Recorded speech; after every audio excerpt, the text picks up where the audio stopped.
Okay, welcome back to Kitchen Hacks. Today we have a very simple hack here, and it's about chopped parsley. Coming to the festive season now, and we're going to be using chopped parsley. So here I have chopped my parsley here already, and what we want to do is, this hack here will help your parsley to last longer. Okay, so I put some into a cloth. I'm going to gather the cloth together, like so, into a little bowl, so I can feel there that my parsley there is all in here. Okay, what I'm going to do then is I'm going to wash it under my cold tap here.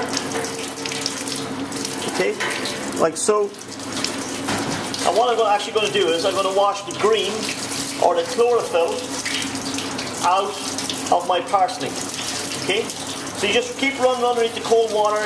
You will see the green water coming out of it, right? And I just keep wetting it and then wringing it out, washing it out until my water runs clear. Then I will know that I've washed all the cling film or all the chlorophyll out of my parsley. Once I've done then, that's running clear there now. What I do then is squeeze all the water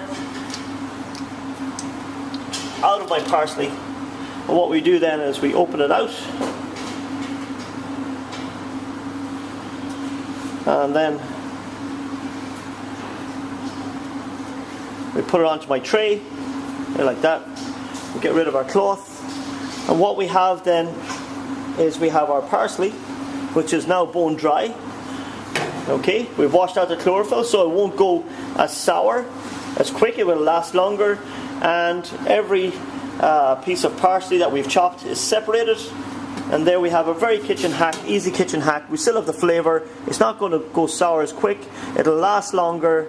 And there we have perfect chopped parsley for you to process into your vegetables or as part of a garnish or whatever the case may be. Okay, don't forget to like, subscribe and share to the channel, and I look forward to your comments.